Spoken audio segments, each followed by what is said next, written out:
When Dr. Christine Palmer impulsively accepted an invitation to dinner with the new janitor, she had no idea of the whirlwind of emotions that awaited her. Polite, kind and mysterious, Alec Donovan seemed to be hiding something behind his simple uniform and easy smile. But nothing could have prepared her for what would happen that night. During dinner, the moment Alec got up from the table and left her alone, Christine found herself at the center of a revelation that would challenge everything she believed about appearances, justice, and her own heart. Hello, my friends. I am Linda, and this is Linda Love Stories. I hope you enjoy this story.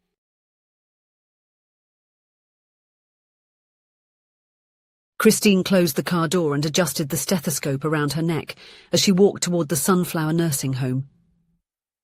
The small brick building, with its large windows and well-kept garden, contrasted with the luxury clinic where she worked most of the week. There, in that simple place maintained by donations and a small municipal grant, she found the true meaning of medicine. The smell of coffee and toast still lingered in the air of the dining room, mingling with the gentle aroma of cleaning products. Some nurses greeted her as she walked down the hallway to the small room she used as an improvised office. Mrs. Rosa, one of the oldest employees, handed her a clipboard with the day's list of patients. "Good morning, Doctor. Mrs. Matilda is eager to show you the photos of her great-grandson who was born last week," said Rosa, adjusting her thick-framed glasses. "I can't wait to see. And how is Mr. Arthur? Still complaining about the medication?" "As always," Rosa replied with a resigned smile. Christine entered the treatment room and began organizing the materials. She placed the stethoscope on the table, checked the small medicine case, and adjusted the height of the makeshift examination table. So focused she didn't notice the hurried footsteps in the hallway until the door suddenly burst open, causing a crash as buckets and mops scattered across the floor. "Wow, I'm sorry. I didn't know there was someone here." A tall man with brown hair and broad shoulders was trying to balance the cleaning products that hadn't fallen yet. He wore a simple grey uniform with the name of the nursing home embroidered on the pocket. "I'm looking for the dormitories to start cleaning. It's my first day and I'm a bit lost," he explained, with an embarrassed smile that formed small wrinkles around his green eyes. "No problem," Christine replied, crouching down to help pick up the materials. "The dormitories are at the end of the hallway on the right." "I'm Alec, by the way," he said, extending his hand after picking up the last bottle of disinfectant. "Alec Donovan. Christine Palmer. I'm a cardiologist. I come once a week as a volunteer." While helping organize the cleaning supplies, Christine noticed something unusual on Alec's wrist. A watch from a famous and very expensive brand that she immediately recognized. Just the previous month, she had extensively researched luxury watches to buy a gift for her father. That specific model cost at least a few $1,000s, an absurd amount for a janitor. "Thanks for the help, Doctor. I promise to be more careful next time," Alec said, interrupting her thoughts. "No problem. Have a good first day." When he left, Christine tried to push aside her curiosity about the watch. Maybe it was a convincing replica or a gift from someone close. Either way, it was none of her business, and she had patience waiting. The morning passed with consultations, notes, and long conversations. Mr. Bernard, 87 years old, complained of chest pains that began after his daughter's visit. "That girl only comes here to ask for money, Doctor," while Mrs. Elisa was worried about headaches that, after some basic tests, seemed more related to anxiety than any neurological issue. At lunchtime, as usual, Christine headed to the cafeteria to eat with the elderly and staff. She enjoyed that moment of communion when hierarchies disappeared, and everyone shared stories around tables worn by time. She was serving herself some salad when she noticed Alec entering the cafeteria, looking exhausted. He hesitated at the door for a moment, glancing around as if searching for a place to sit. "Alec!" she called, waving. "There's an empty spot here." He smiled, visibly relieved, and approached with the tray. "So, how is the first day going?" Christine asked when he sat down next to her. "It's been harder than I thought," he confessed, gently massaging his shoulders. But everyone has been very kind to me. Christine observed Alec's hands as he picked up the silverware. They were clean and well-groomed with perfectly trimmed nails, not the calloused hands she would expect from someone accustomed to heavy manual labor. Once again, however, she pushed the thought aside. Snap judgments weren't her style. "Mr. Mannell told me you were very patient when cleaning his room," she commented. "He has Parkinson's and often drops things. Some staff members get impatient." "My grandmother had Parkinson's," Alec replied, his expression softening. "I know how difficult it is. He showed me pictures of his grandchildren while I was cleaning." The conversation flowed naturally during lunch. They discovered that they both enjoyed jazz, had read the same books recently, and shared a passion for homemade baking. There was something about the way Alec spoke, articulate, with references to books, movies, and places that required a certain educational and financial level, that didn't quite match his current occupation. The following week, Christine returned to the nursing home with an additional curiosity. She found Alec helping an elderly lady walk through the garden, gently holding her arm as she pointed to the newly planted flowers. They had lunch together again, and in the following weeks, it became a habit. With each meeting, she discovered more layers of Alec's personality, his subtle humor, the way he listened carefully to every word, his kindness to the more challenging elderly residents. It was during the fourth of these lunches that Alec surprised her. "Christine, I know this may seem inappropriate, but would you like to have dinner with me on Saturday?" She hesitated for a moment. The idea of going out with the nursing home janitor seemed strange, not for a matter of status.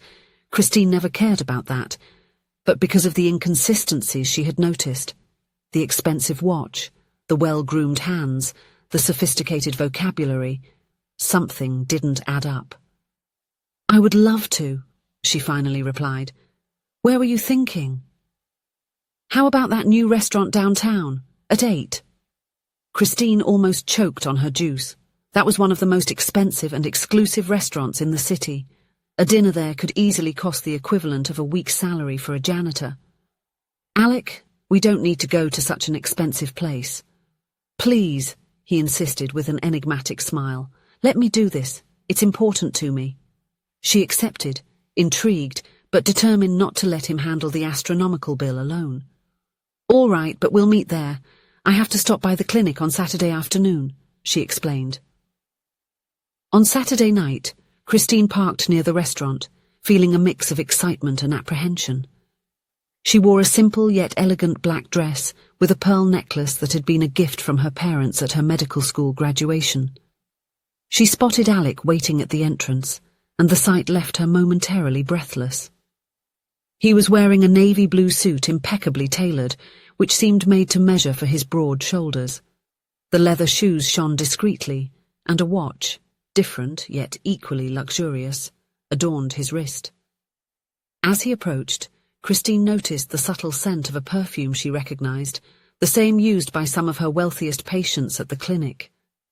"You look stunning," he said, softly kissing her cheek. The maitre d' led them to a table in the more secluded area of the restaurant, with a view of the illuminated garden. Alec seemed perfectly at ease in that setting, conversing with the sommelier and suggesting dishes with the familiarity of a regular patron. "How do you know this place so well?" Christine asked after the sommelier stepped away. Alec smiled enigmatically. "Let's just say I've frequented places like this in another life." The night continued magnificently. The wine was exceptional, the conversation flowed effortlessly, and Christine found herself laughing more than she had in months. There was a natural connection between them, as if they were old friends rediscovered. While they waited for the main course, Alec was recounting a summer from his childhood. Suddenly, a commotion at the other end of the restaurant interrupted their conversation. A middle-aged woman stood up abruptly, knocking over the chair. "Please, someone help! My husband! I think it's his heart!" she cried out desperately. Christine instinctively prepared to stand up, but before she could react, Alec was already on his feet. "I am a doctor," he announced with a firm and authoritative voice that Christine had never heard before. "Please, make room." Paralyzed by surprise, she watched as Alec quickly approached the couple's table. The man, burly and grey-haired, was slumped in his chair with ashen skin and cold sweat dripping down his forehead. Classic signs of a heart attack. With precise and assured movements, Alec loosened the man's tie and collar, quickly checked his vital signs and carefully laid him on the floor. He then began to perform chest compressions with the perfect technique of an experienced cardiologist. "Has anyone called an ambulance?" he asked without stopping the compressions. "And we need a defibrillator. This restaurant should have an AED." The manager rushed to get the emergency equipment, while Alec continued the cardiopulmonary resuscitation. Christine finally snapped out of her trance and approached, identifying herself as a doctor. Together they worked in sync until the ambulance arrived 10 minutes later. When the paramedics took over, the man had already regained consciousness and was breathing on his own. Alec provided the rescuers with accurate information about the clinical situation, using specific medical terminology and demonstrating complete command of the situation. After the ambulance departed, the entire restaurant burst into spontaneous applause. Alec discreetly thanked them, and with a serious expression, returned to the table where Christine was waiting for him, perplexed. "I think I owe you an explanation," he said, running his hand through his hair in a nervous gesture. "I would say so," she replied, crossing her arms. "You're not a janitor, you're a doctor. Why the pretense?" Alec took a deep breath and sipped some water before responding. "I'm a cardiologist like you. Until 6 months ago I was the head of the cardiology department at Memorial Hospital." "The Memorial Hospital? But why would you be working as a janitor in a nursing home?" "Because I was sentenced to community service," he confessed, looking directly into her eyes. "I physically assaulted the hospital director." Christine widened her eyes, unable to imagine the gentle man in front of her involved in physical violence. "It was a night shift," he continued, his voice lower. "A homeless man was brought in with clear symptoms of a heart attack. He had no identification or health insurance, of course. The administrative director, Dr. Pierce, showed up and ordered us to transfer him to the public hospital, even knowing the man wouldn't survive the transport." Alec stopped, visibly reliving the painful memory. "We argued. He said the hospital was not a charitable institution and that we had to follow protocol. When he tried to stop me from taking the patient to the operating room, I lost control. I punched him." "And the patient?" asked Christine, realizing this was more important to Alec than his own fate. "Survived. I performed the intervention, we saved his life. But Pierce sued me for assault. The judge was understanding of the circumstances and sentenced me only to community service instead of prison, but the medical board suspended my license for 6 months. And you chose to serve your sentence at the nursing home," concluded Christine. "Yes. I'm not proud of what I did, but I don't regret standing up for that patient. I thought it best not to mention that I'm a doctor at the nursing home. I just wanted to serve my sentence quietly." Christine was silent for a few moments, processing the revelation. Now everything made sense. The expensive watch, the knowledge of literature and art, the way he moved with confidence in the luxurious restaurant. "Why did you invite me out, Alec? And why did you choose this place?" He smiled, a genuine smile that lit up his tired eyes. "Because in the last 2 months observing you in the nursing home, I saw a doctor practicing medicine the way it should be practiced, with genuine compassion, without distinction between rich and poor. I wanted to get to know you better, outside of that context where I was just the janitor. And I chose this place because, well, I wanted to impress you, I confess." Christine couldn't help but smile. "It worked. I'm impressed. Not with the restaurant, but with your honesty right now." The rest of the night passed in an open and deep conversation. Alec talked about his childhood in a poor neighborhood, how he earned scholarships through medical school, and how the incident with the hospital director had shaken his seemingly perfect career but reaffirmed his core values. Christine, in turn, shared her own doubts about working in a luxury clinic while feeling that her true purpose was in places like the Girassol nursing home. Weeks went by, and their relationship naturally blossomed.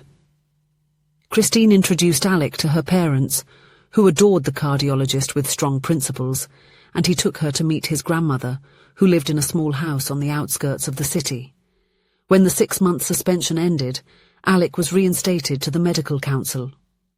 To the surprise of many colleagues, he declined offers from prestigious hospitals and decided to divide his time between a popular clinic and the Girassol nursing home, where he continued working, now as a volunteer doctor. On a sunny afternoon, exactly 1 year after their first meeting at the nursing home, Christine found Alec in the small room she used to use alone for consultations. "How is Mr. Bernard today?" she asked, watching Alec put away the stethoscope. "Much better. The new treatment is working, and his daughter finally understood that she needed to stop stressing him by borrowing money." Christine smiled, sitting next to him. "You know, I never imagined that the day you knocked over all the buckets would change my life in this way. Nor did I imagine that I would find someone who would make me believe in the purpose of medicine again," he replied, holding her hands. "You showed me that it's possible to stay true to our principles without destroying professional relationships in the process." Outside the window, the elderly enjoyed the afternoon sun in the garden. Mrs. Matilda proudly showed the new photos of her great-grandson to anyone who would look, while Mr. Arthur complained, with less vehemence than before, about the taste of the medicines. Christine and Alec watched the scene, their hands intertwined, knowing they had found not only each other, but also the true meaning of their vocations. If you enjoyed the story, please leave a comment with a rating from 1 to 5 to show how much you liked it. Also, watch the video that is now appearing on your screen. See you soon.